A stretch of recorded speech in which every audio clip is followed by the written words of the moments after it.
Hey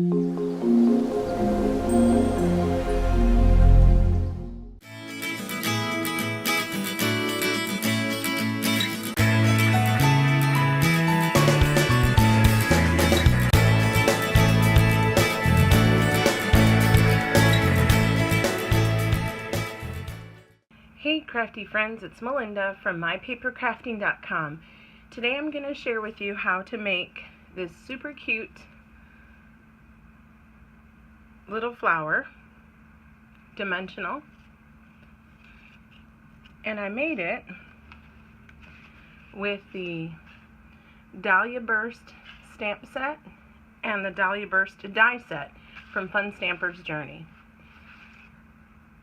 So let me show you how I did that. First, I started with the largest die in the die set,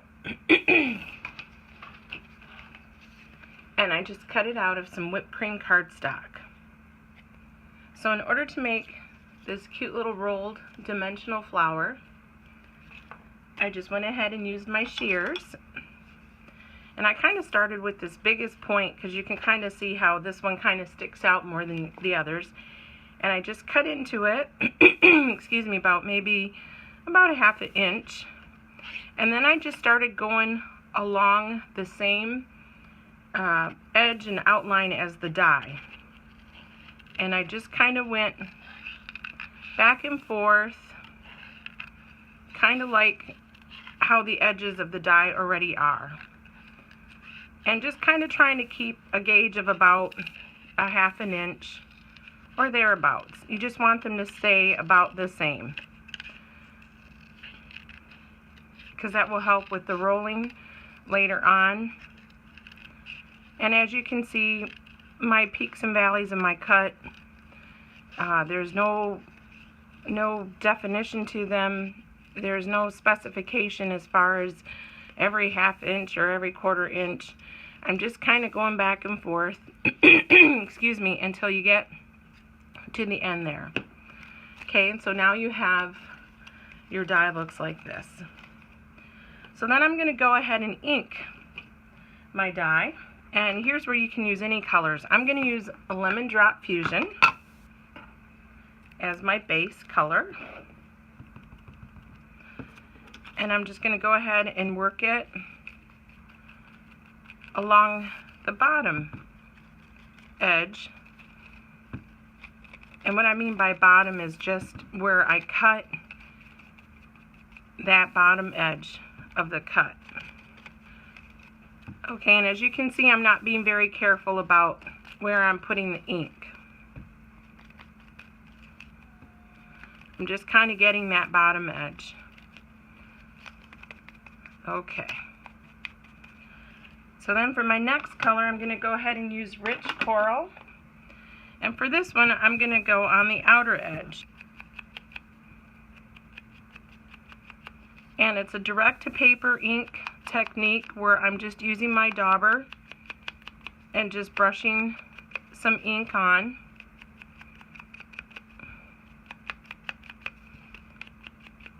And I'm going to go ahead and do that with that top edge. And as you can see, I'm not being super careful again. I want to give it a variegated look.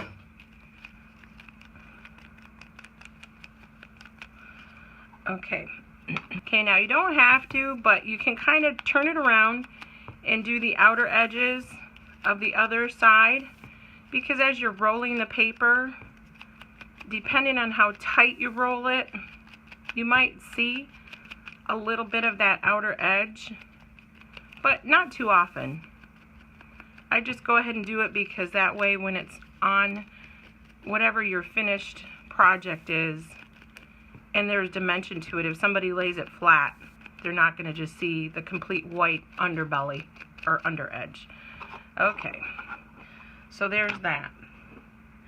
Now if you have a bloom tool, this is where you would use the bloom tool to go ahead and roll it.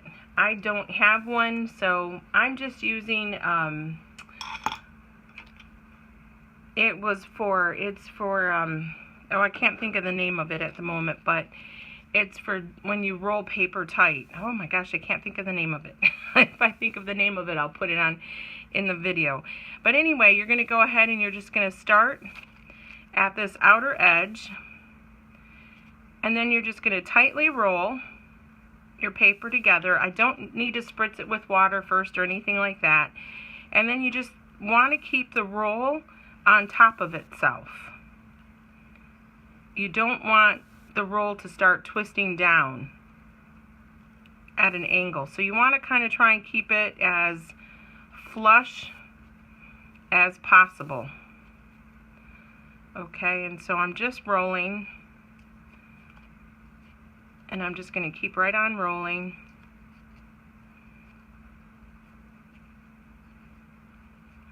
And then I'm just doing a little squeeze as I roll to kind of keep it tight. Okay, so when you get to this end here, this is kind of like the platform of your little flower. You can release it, let it rest a little bit, and then here's where you can use whatever you view as a good, portion.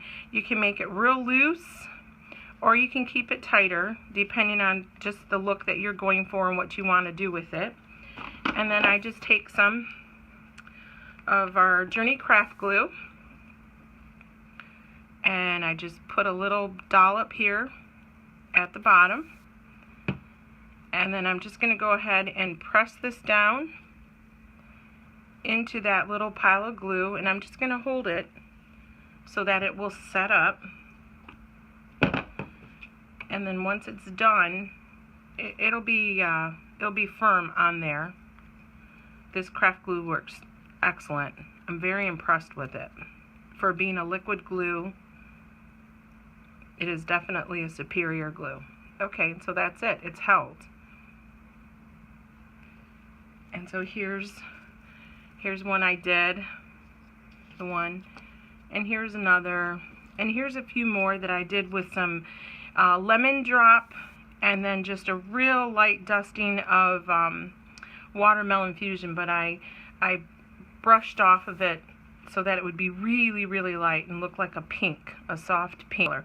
Anyway, okay, so then to finish off the flower, I just went ahead and used the stamp and the coordinating die, and then I just stamped onto the die, and for time's sake I went ahead and did these, and I just basically covered them with some lemon drop fusion ink, the lemon drop, and then I went ahead and did the outer edges. I stamped it in some lemongrass because that's a little bit darker green, and I dusted around the edges with the lemongrass, again with the ink and the dauber, and then I went in with a little limeade fusion or limeade splash to blend it together. So that's what I did there. And then again, you can just take your craft glue, and I just put a little bit on each end.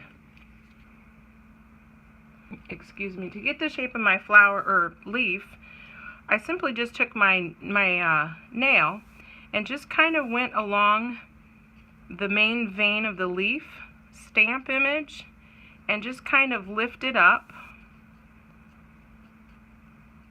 And then I just curled the leaf around my finger.